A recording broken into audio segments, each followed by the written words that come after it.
आणि शासकीय medical college व सिंधुदुर्गात असेल किंवा रत्नागिरीत असेल त्याला गती देण्याचं काम कोणी केलंय याची सुद्धा कुठेतरी विचार का की तुम्ही आम्ही सर्वांनी करायला. माझी तरी विनंती आहे, पत्रकार बांधवांना चौथा स्तंभ म्हणून विनंती आहे, हो कसले यांना सगळ्यांच्या सभा अटेंड करता कधीतरी विकासाच्या बाजूने विकासाच्या असणाऱ्या दिशा या सातत्याने कोणत्या दिशेला आहे हे वाढ विकासाच्या दिशेने कसं नेलं पाहिजे, आदरणीय पंतप्रधान नरेंद्र मोदींच्या दिशेने कसं नेलं पाहिजे यासाठी जर प्रयत्न केला तर पुढची पिढी जी आहे तुमची आमची सर्वांची पुढची पिढी जी आहे ती सुखाने जीवन जगणं हे अत्यंत गरजेचं आहे. की जीवन जगण्यासाठी नरेंद्र मोदींशिवाय पर्याय नाही हे तुम्ही आम्ही सर्वांनी लोकांना पटवून सांगा आणि पटवाल याची मला पूर्ण खात्री आहे. पटवाल की नाही? बरोबरी जाल का? पुन्हा एकदा घोषणा देऊन सांगा, भारत माता की, भारत माता की, वंदे मातरम. बरोबर काम करण्याच्या घरापासून आवाज हे काय सोपं काम नाही. रत्नागिरीमध्ये हे सगळं करणं तर मुळीच नाही. ते दाबी ठेवत नाही. माझी दाबी बघा हे 12 वर्ष झाली आणि त्यांनी जे तुम्ही शक्य करू शकला त्यात खरोखरच आपल्याला मनापासून मी शुभेच्छा देतो. आपल्या मनापासून मी अभिनंदन करतो. आपण सगळे येणाऱ्या 25 दिवसानंतर एवढं लक्षात ठेवा, या मतदारसंघामध्ये आपलाच उमेदवार निवडून येणार, गुलाब आपला उडणार, फटाके पण आपलेच वाजणार.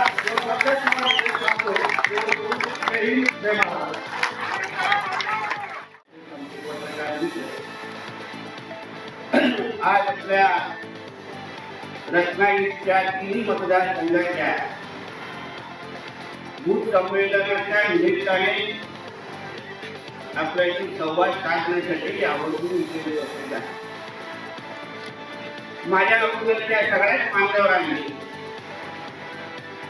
आपल्याला हे संमेलन का बोलवलेलं आहे या बाबतीचं मार्गदर्शन केलेलं आहे आणि माझ्यानंतर 2 प्रमुख मार्गदर्शन होणार आहे म्हणून मी थोडक्यातच आपले विचार आपल्यासमोर मांडण्याचा प्रयत्न करणार.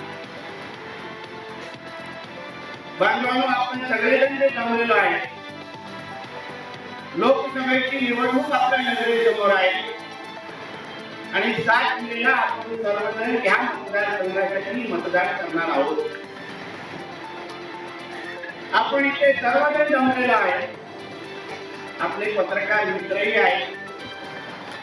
मला वाटतं आपल्याकडे या तणावाचा फार आहे की नेमकं या संमेलनातून बातमी काय भेटते आणि ते काय चालवतात हे आपल्याकडे तेव्हा फार उत्सुकता आहे. कारण का दररोज काय करते म्हणून आपण आपल्या विभागामध्ये काम करतोय, आपल्या ग्रुपमध्ये काम करतोय आणि लगेच मध्ये कुठेतरी मोबाईल हातात आला तर कुठली ना कुठली बातमी आपले पत्रकार चालवतात आणि आपल्यापेक्षा इकडला उमेदवार ठरवण्याची उत्सुकता त्यांच्यामध्ये असल्यामुळे ते आपलं काम करत असतात. आपल्या उमेदवाराचा 2 लाख मताने विजय करायचा प्रयत्न 2 लाख. त्यामुळे आम्ही सगळे तयार आहोत. बरोबर आहे म्हणजे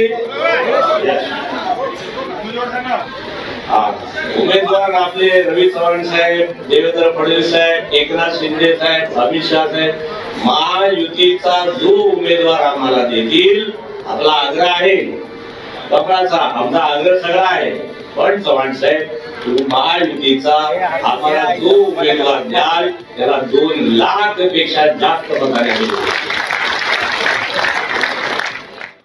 सर्वांना माझ्या अगोदरही सगळ्यांनी तेच सांगण्याचा प्रयत्न केला की रत्नागिरी सिंधुदुर्ग असेल किंवा देशभरामध्ये नरेंद्र मोदी हेच उमेदवार आहेत. नरेंद्र मोदी यांनाच मतदान करायचं आहे हेच आम्ही सांगण्याचा प्रयत्न करतो आहे. आज भारतीय जनता पार्टीच्या सर्व कार्यकर्त्यांची बैठक होती. NDAचा जो कोणी उमेदवार असेल त्या NDAच्या उमेदवाराला आपण सर्वांनी पूर्ण ताकदीने आणि पूर्ण क्षमतेने एकत्र येऊन सर्वांनी काम करायचं आहे. बूथवरती 370पेक्षा जास्त मतदान हे वाढवण्याच्या दृष्टिकोनातून जे आवश्यक आहे ते सांगितलं पाहिजे विरोधक जे भावनिक आवाहन करतात त्यांना आदरणीय पंतप्रधान नरेंद्र मोदीजींनी 10 वर्षात जनतेला काय दिलंय ते सांगण्याचा प्रयत्न आपण जास्तीत जास्त लोकांपर्यंत करावा. आजचा मेळावा म्हणजे दादांच्या उमेदवारीचे संकेत आम्ही समजायचं का? एक गोष्ट लक्षात घेतली पाहिजे की NDAच्या संदर्भातले सर्व निर्णय हे उच्चस्तरीय सर्व नेते मंडळी करत असतात. आम्ही सर्व भारतीय जनता पार्टीचे कार्यकर्ते गेली वर्षानुवर्ष संघटनात्मकदृष्ट्या जो महायुतीचा उमेदवार असेल त्या महायुतीच्या उमेदवारासाठी प्रचंड जी मेहनत करावी लागते, कार्यकर्त्यांची एकजूट करावी लागते, त्यांच्यामध्ये कुठेही संभ्रम होऊ नये या मानसिकतेमध्ये त्यांना सर्वांना एकत्र ठेवणं हे काम संघटना म्हणून आम्ही सर्वजण करत असतो.